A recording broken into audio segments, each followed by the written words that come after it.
I've been quilting since I was very small, probably 6. My grandmother taught me how to quilt, and my mother's grandmother taught her.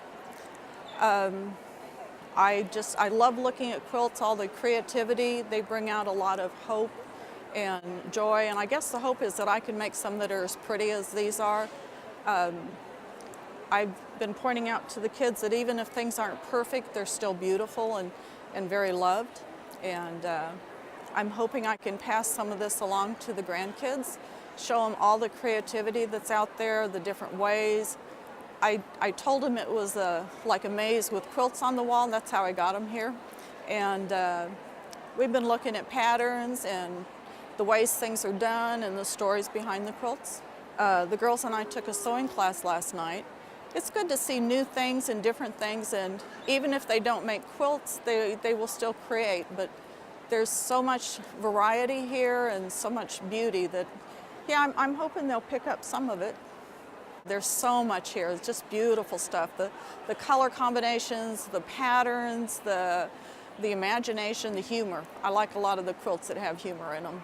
Lily here is 10 and she likes to hand sew, and she's learning how to do a few quilt blocks. And Ava is 9 and she wants to do the machine sewing.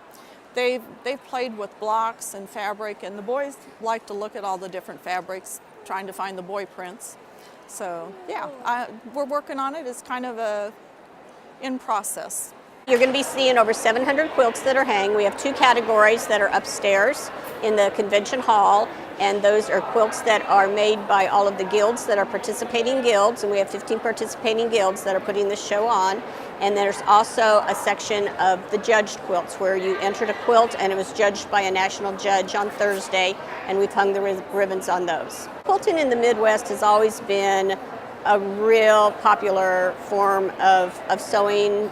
It was traditionally done for purposes that were Unitarian, to where it was utilized, and now quilting is just a hobby. Lots of art forms with quilting.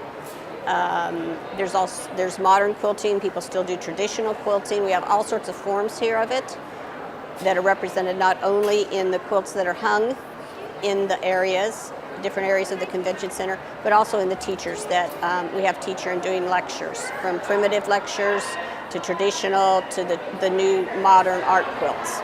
People come from all sorts of reasons. They come to view quilts, and some people come to shop, just like anything else, and some people come to learn and take classes. So that's why we've had the 3 different areas that we've focused on for all the different reasons that people go to quilt shows around the nation.